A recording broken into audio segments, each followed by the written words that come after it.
നമസ്കാരം. മലയാളി വാർത്ത ഇൻസൈഡിലേക്ക് സ്വാഗതം. അമൂല്യ നിധിശേഖരമുള്ള ചരിത്രപ്രസിദ്ധമായ ശ്രീ പത്മനാഭസ്വാമി ക്ഷേത്രത്തിൽ നിന്ന് തുടർച്ചയായി സ്വർണവും വജ്രാഭരണങ്ങളും കാണാതാകുന്നതായി കണ്ടെത്തൽ.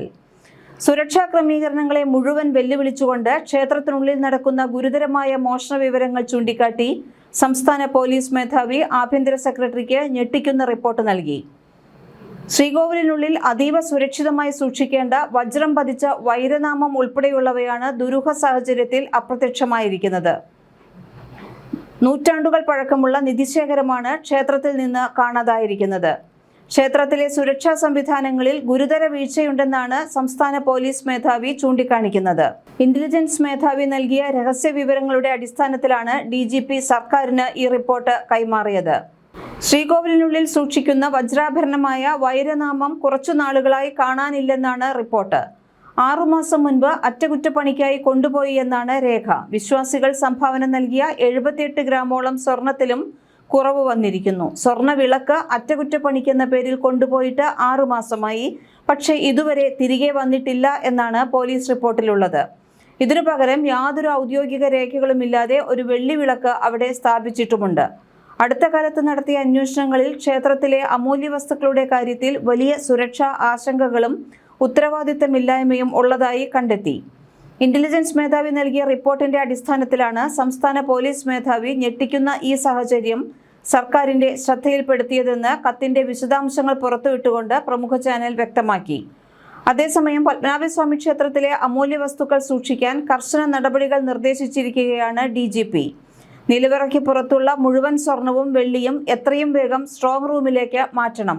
വിശ്വാസികൾ സംഭാവനയായി നൽകുന്ന മുഴുവൻ വസ്തുക്കളും ലോക്കറിലേക്ക് മാറ്റി പോലീസ് കാവൽ ഏർപ്പെടുത്തണം. ഒരാളെ പോലും സുരക്ഷാ പരിശോധന കൂടാതെ ക്ഷേത്രത്തിലേക്ക് പ്രവേശിപ്പിക്കരുത് എന്നുമാണ് നിർദ്ദേശം.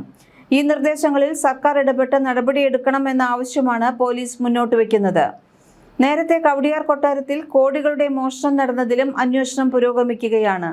ഈ കേസിൽ രാജകുടുംബം അന്വേഷണത്തിന് സഹകരിക്കുന്നില്ല എന്ന വിധത്തിൽ റിപ്പോർട്ടുകളും പുറത്തു വന്നിരുന്നു. നേരത്തെ അന്വേഷണത്തിന്റെ ഭാഗമായി കൊട്ടാരവുമായി ബന്ധപ്പെട്ട് നിൽക്കുന്ന ചിലരുടെ സാമ്പത്തിക ഇടപാടുകൾ പോലീസ് പരിശോധിച്ചതിന് പിന്നാലെയാണ് രാജകുടുംബം നിസ്സഹകരണം ശക്തമാക്കിയത്. ഇവരെ ചോദ്യം ചെയ്തതിന് പിന്നാലെ പരാതിയുമായി രാജകുടുംബം രംഗത്തെത്തിയിരുന്നു. പോലീസ് ഉപദ്രവിക്കുന്നുവെന്ന് ചൂണ്ടിക്കാട്ടി രാജകുടുംബം ഉന്നത ഉദ്യോഗസ്ഥരെ പരാതി അറിയിച്ചത് മാർച്ച് മാസത്തിലാണ്. മെയ് 15-നാണ് കവടിയാർ കൊട്ടാരത്തിൽ മോഷണം നടന്നുവെന്ന വാർത്ത പുറത്തുവരുന്നത്. അലമാരയിൽ സൂക്ഷിച്ചിരുന്ന 2 കോടി വില വരുന്ന സ്വർണ്ണാഭരണങ്ങളടക്കം മോഷണം പോയിരുന്നു. ഇത് സംബന്ധിച്ച് അശ്വതി തിരുനാൾ ഗൗരി ലക്ഷ്മിഭായി നൽകിയ പരാതിയിൽ പേരൂർക്കട പോലീസാണ് കേസെടുത്തത്. 2025 ഒക്ടോബർ നവംബർ മാസങ്ങളിലാണ് കവർച്ച നടന്നതെങ്കിലും 4 മാസം കഴിഞ്ഞാണ് പോലീസിന് പരാതി ലഭിക്കുന്നത്. ബംഗളൂരുവിലേക്ക് പോകുന്നതിന് മുൻപ് അലമാറ തുറന്നപ്പോഴാണ് ആഭരണങ്ങൾ കാണാതായ വിവരം മനസ്സിലായതെന്ന് പരാതിയിൽ പറയുന്നു.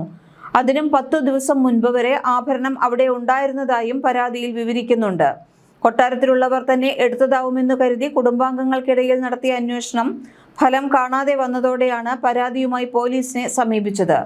കൊട്ടാരത്തിൽ നടത്തിയ പരിശോധനയിൽ അസ്വാഭാവികമായി ഒന്നും കണ്ടെത്താൻ പോലീസിന് കഴിഞ്ഞില്ല.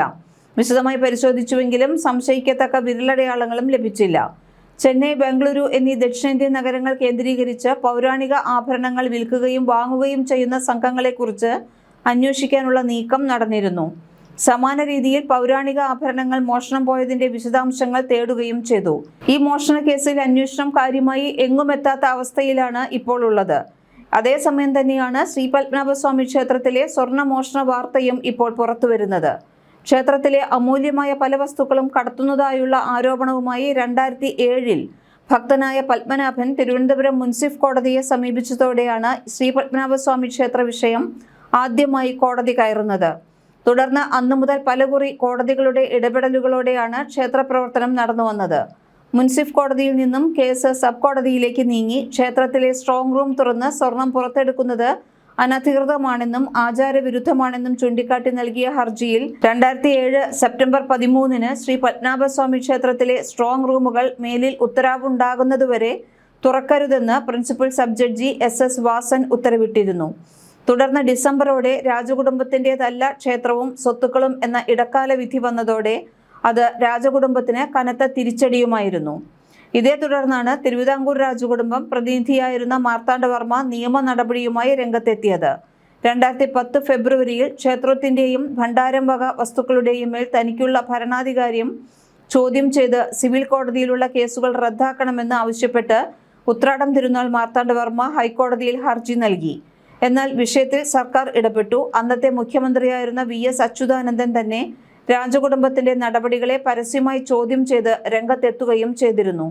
2011 ജനുവരി 31-നാണ് പത്മനാഭസ്വാമി ക്ഷേത്രം സംസ്ഥാന സർക്കാർ ഏറ്റെടുക്കണമെന്ന് ഹൈക്കോടതി സുപ്രധാന വിധി പുറപ്പെടുവിച്ചത്. 3 മാസത്തിനുള്ളിൽ ഇതിനായി ട്രസ്റ്റോ സമിതിയോ രൂപീകരിക്കണം. ക്ഷേത്ര സ്വത്തുക്കളും ഭരണവും ഏറ്റെടുത്ത് അനുഷ്ഠാനങ്ങൾ ആചാരപ്രകാരം നടത്തണം. ഉത്രാടം തിരുനാൾ മാർത്താണ്ഡവർമ്മയെയും പിന്മുറക്കാരെയും പത്മനാഭദാസൻ എന്ന നിലയിൽ ആചാരാനുഷ്ഠാനങ്ങളിൽ പങ്കെടുപ്പിക്കണം. ക്ഷേത്ര പരിസരത്ത് മ്യൂസിയം നിർമ്മിച്ച് ക്ഷേത്രത്തിന്റെ അമൂല്യ വസ്തുക്കൾ ഭക്തർക്കും സഞ്ചാരികൾക്കും കാണാൻ അവസരമൊരുക്കണം എന്നുമാണ് കോടതി അന്ന് നിർദ്ദേശിച്ചിരുന്നത്. 2011 മെയ് 3-ന് രാജകുടുംബം കേസുമായി സുപ്രീം കോടതിയെ സമീപിച്ചു. അതിന്റെ അടിസ്ഥാനത്തിൽ 2011 മെയ് 3-ന് ശ്രീ പത്മനാഭസ്വാമി ക്ഷേത്രം സംസ്ഥാന സർക്കാർ ഏറ്റെടുക്കണമെന്ന ഹൈക്കോടതി ഉത്തരവ് സുപ്രീം കോടതി സ്റ്റേ ചെയ്തു. എന്നാൽ നിലവറകളിൽ സൂക്ഷിച്ചിരിക്കുന്ന സാധനങ്ങളുടെ വസ്തുവിവര പട്ടിക തയ്യാറാക്കുന്നതിന്റെ മേൽനോട്ടത്തിന് 7-അംഗ നിരീക്ഷക സംഘത്തെ ചുമതലപ്പെടുത്തുകയും ചെയ്തു. 2011 ജൂൺ 28-ന് ശ്രീ പത്മനാഭസ്വാമി ക്ഷേത്രത്തിലെ നിലവറകളുടെ പരിശോധനയ്ക്ക് കോടതി ഉത്തരവിട്ടു. അമിക്കസ് ക്യൂറിയെ നിയോഗിക്കുകയും ചെയ്തു. അതിനെ തുടർന്ന് നടന്ന പരിശോധനകളിൽ 1.5 നൂറ്റാണ്ടിലേറെയായി തുറന്നിട്ടില്ലെന്ന് കരുതപ്പെടുന്ന 2 നിലവറകളിൽ അമൂല്യരത്നങ്ങളും സ്വർണം, വെള്ളി ഉരുപ്പടികളും കണ്ടെത്തി. 2011 ജൂലൈ 1-ന് ബി നിലവറ തുറക്കുന്നത് ക്ഷേത്ര ആചാരത്തിന്റെ ലംഘനമാണെന്ന് ചൂണ്ടിക്കാട്ടി രാജകുടുംബവും വിശ്വാസികളും രംഗത്തെത്തി. അതിന്റെ അടിസ്ഥാനത്തിൽ 2011 ജൂലൈ 1-ന് ഇനിയൊരു ഉത്തരവുണ്ടാകുന്നതുവരെ ശ്രീ പത്മനാഭസ്വാമി ക്ഷേത്രത്തിലെ ബി നിലവറ തുറക്കരുതെന്ന് സുപ്രീം കോടതി ഉത്തരവായി. ക്ഷേത്രത്തിൽ നിന്നു കണ്ടെടുത്ത അപൂർവ നിധിശേഖരം എങ്ങനെ സംരക്ഷിക്കാമെന്നതിനെക്കുറിച്ച് വിശദമായ ശുപാർശ സമർപ്പിക്കാൻ രാജകുടുംബത്തോടും സംസ്ഥാന സർക്കാരിനോടും കോടതി നിർദ്ദേശിച്ചു. 2011 ഓഗസ്റ്റ് 20-ന് ക്ഷേത്രത്തിലെ ബി നിലവറ തുറക്കരുതെന്നും വിദഗ്ധ സമിതിയുടെ നടപടികൾക്ക് സംസ്ഥാന സർക്കാർ തുക അനുവദിക്കണമെന്നും ഉത്തരവിടണമെന്നാവശ്യപ്പെട്ട് മൂലം തിരുനാൾ രാമവർമ്മ സുപ്രീം കോടതിയിൽ ഇടക്കാല അപേക്ഷ നൽകി. 2012 നവംബർ 7-ന് ക്ഷേത്രത്തിലെ സമ്പത്ത് ദേവന്റേതാണെന്നും അവ ക്ഷേത്ര ബാഹ്യമായ കാര്യങ്ങൾക്ക് ഉപയോഗിക്കാൻ അനുവദിക്കരുത് എന്നും സുപ്രീം കോടതിക്ക് നൽകിയ റിപ്പോർട്ടിൽ അമിക്കസ് ക്യൂറി ഗോപാൽ സുബ്രഹ്മണ്യം ശുപാർശ ചെയ്തു.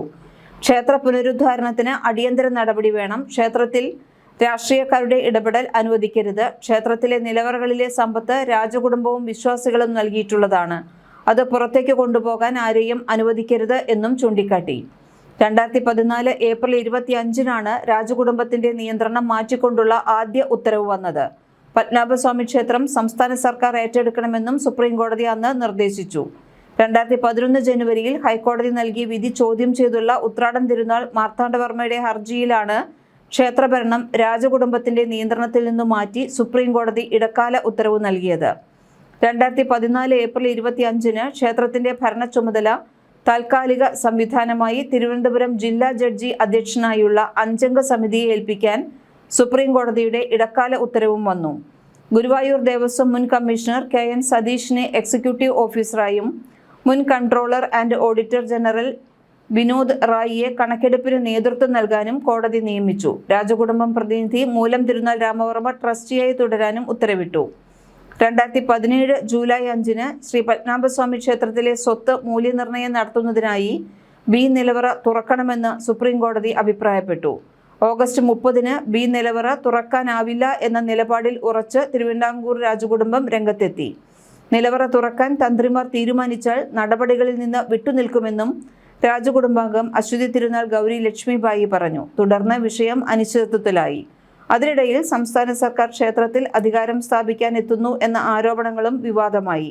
ഇതിനിടയിൽ തന്നെ ക്ഷേത്രത്തിന്റെ സുരക്ഷാ ക്രമീകരണങ്ങളും ശക്തമാക്കി. എന്നാൽ 2019 ജനുവരി 23-ന് ശ്രീ പത്മനാഭസ്വാമി ക്ഷേത്രവുമായി ബന്ധപ്പെട്ട കേസുകളിൽ അവസാന വാദം 2 ദിവസമായി കേൾക്കുമെന്ന് സുപ്രീം കോടതി ജസ്റ്റിസ് UU ലളിത് അധ്യക്ഷനായ ബെഞ്ച് പറഞ്ഞു. 2019 ജനുവരി 30-ന് ക്ഷേത്രം പൊതുക്ഷേത്രമാണെന്നും പ്രതിഷ്ഠയ്ക്കാണ് സ്വത്തിൽ അവകാശമെന്നും ജനുവരി 30-ന് തിരുവിതാംകൂർ രാജകുടുംബം സുപ്രീം കോടതിയിൽ വ്യക്തമാക്കി. ക്ഷേത്രത്തിന്റെ സ്വത്തിൽ രാജകുടുംബത്തിന്റെ അവകാശവും ചൂണ്ടിക്കാട്ടി. 2020 ജൂലൈ 13-ന് നടത്തിപ്പ് അവകാശങ്ങളിൽ രാജകുടുംബത്തിനുള്ള അധികാരം അംഗീകരിച്ച് ഭരണകാര്യങ്ങൾക്കായി ഇടക്കാല സമിതി രൂപീകരിക്കണമെന്നാണ് ജൂലൈ 13 സുപ്രീം കോടതി നിർദ്ദേശിച്ചത്. ഫലത്തിൽ ക്ഷേത്രത്തിന്റെ ഭരണകാര്യങ്ങളിൽ രാജകുടുംബത്തിന്റെ അധികാരം നഷ്ടപ്പെട്ടിരുന്നു. ശ്രീ പത്മനാഭസ്വാമി ക്ഷേത്രം ലോകത്തെ ഏറ്റവും സമ്പന്നമായ ക്ഷേത്രങ്ങളിൽ ഒന്ന് തന്നെയാണ്. കേരള ദ്രാവിഡ ശൈലികളുടെ സങ്കരമാണ് ഈ ക്ഷേത്ര നിർമ്മിതി.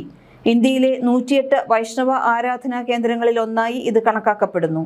അനന്തനമേതെ യോഗനിദ്രയിൽ വിശ്രമിക്കുന്ന നിലയിലുള്ള മഹാവിഷ്ണുവിന്റെ വിഗ്രഹമാണ് ഇവിടുത്തെ പ്രധാന ആരാധനാമൂർത്തി. തിരുവിതാംകൂർ രാജവംശത്തിന്റെ അധികാരവും ശക്തിയും വർദ്ധിപ്പിച്ച് രാജ്യവിസ്തൃതി ഇരട്ടിപ്പിച്ച മാർത്താണ്ഡവർമ്മ മഹാരാജാവാണ് ഇന്നത്തെ രീതിയിൽ ഈ ക്ഷേത്രം പുതുക്കി പണിതത്. ക്ഷേത്ര നിർമ്മിതിയുടെ പൂർത്തീകരണം മുൻനിർത്തി മുറജപം, ഭദ്രദീപം എന്നിങ്ങനെ ആരാധനോത്സവങ്ങളും ഏർപ്പെടുത്തി. ഋഗ്വേദം, യജുർവേദം, സാമവേദം എന്നിങ്ങനെ 3 വേദങ്ങളും പാരമ്പര്യ രീതിയിൽ പലയാവർത്തി ചൊല്ലുന്നതാണ് മുറജപത്തിലെ പ്രധാന ചടങ്ങ്. ഓരോ 6 വർഷം കൂടുമ്പോഴും ഇവ ഇപ്പോഴും ആവർത്തിക്കുന്നുമുണ്ട്. 1750 മാർത്താണ്ഡവർമ്മ മഹാരാജാവ് രാജ്യം പത്മനാഭസ്വാമിക്ക് സമർപ്പിച്ചു. ഈ നടപടി തൃപ്പടിദാനം എന്നാണ് അറിയപ്പെടുന്നത്. ശ്രീ പത്മനാഭദാസനായി താനും തൻ്റെ പിന്മുറക്കാരും രാജ്യഭരണം നടത്തുന്നു എന്ന പ്രഖ്യാപനമാണ് ഇത്. അന്നു മുതൽ എല്ലാ തിരുവിതാംകൂർ രാജാക്കന്മാരുടെയും പേരിൽ ശ്രീ പത്മനാഭദാസൻ എന്ന് ചേർത്തു തുടങ്ങി. ഈ ക്ഷേത്രത്തിന്റെ പേരിൽ നിന്നാണ് തിരുവനന്തപുരം എന്ന പേര് തലസ്ഥാനത്തിന് ലഭിച്ചതും. പരശുരാമനാൽ സൃഷ്ടിക്കപ്പെട്ട 7 പരശുരാമ ക്ഷേത്രങ്ങളിൽ ഒന്നാണ് ഈ ക്ഷേത്രമെന്നും വിശ്വസിക്കപ്പെടുന്നു. സ്കന്ദപുരാണം, പത്മപുരാണം എന്നീ പുരാണങ്ങളിൽ ഈ ക്ഷേത്രത്തെക്കുറിച്ച് പരാമർശങ്ങളുണ്ട്. ക്ഷേത്രത്തിന്റെ തീർത്ഥക്കുളത്തിന് പത്മതീർത്ഥം എന്നാണ് പേര്. അധികാരമൊഴിഞ്ഞ തിരുവിതാംകൂർ രാജവംശത്തിലെ ഏറ്റവും മുതിർന്ന അംഗം അധ്യക്ഷനായ ഒരു ട്രസ്റ്റിനാണ് ഇപ്പോൾ ക്ഷേത്രം നടത്തിപ്പ് ചുമതല. നേപ്പാളിലെ ഗണ്ഡകി നദിയിൽ നിന്ന് കൊണ്ടുവന്ന 12,008 സാളഗ്രാമങ്ങൾ പതിച്ച പീഠത്തിലാണ് ശ്രീ പത്മനാഭസ്വാമിയുടെ പ്രധാന പ്രതിഷ്ഠ. വിശേഷ വിധിയായ കടുശർക്കര യോഗ കൂട്ടിലാണ് വിഗ്രഹം നിർമ്മിച്ചിരിക്കുന്നത്. കരിങ്കല്ലിൽ തീർത്ത വിശാലമായ ശ്രീകോവിലിൽ 18 അടി നീളത്തിലാണ് പ്രധാന പ്രതിഷ്ഠ. 3 വാതിലുകളിലൂടെയാണ് ദർശനം. ആദ്യ വാതിലിലൂടെ തലയും നെഞ്ചും, നടുവിലെ വാതിലിലൂടെ നാഭിയിൽ നിന്നുള്ള താമരയിൽ സ്ഥിതി ചെയ്യുന്ന ബ്രഹ്മാവും, 3ാമത്തെ വാതിലിലൂടെ കാൽപാദത്തിനരികിൽ ലക്ഷ്മി ദേവിയെയും കാണാം.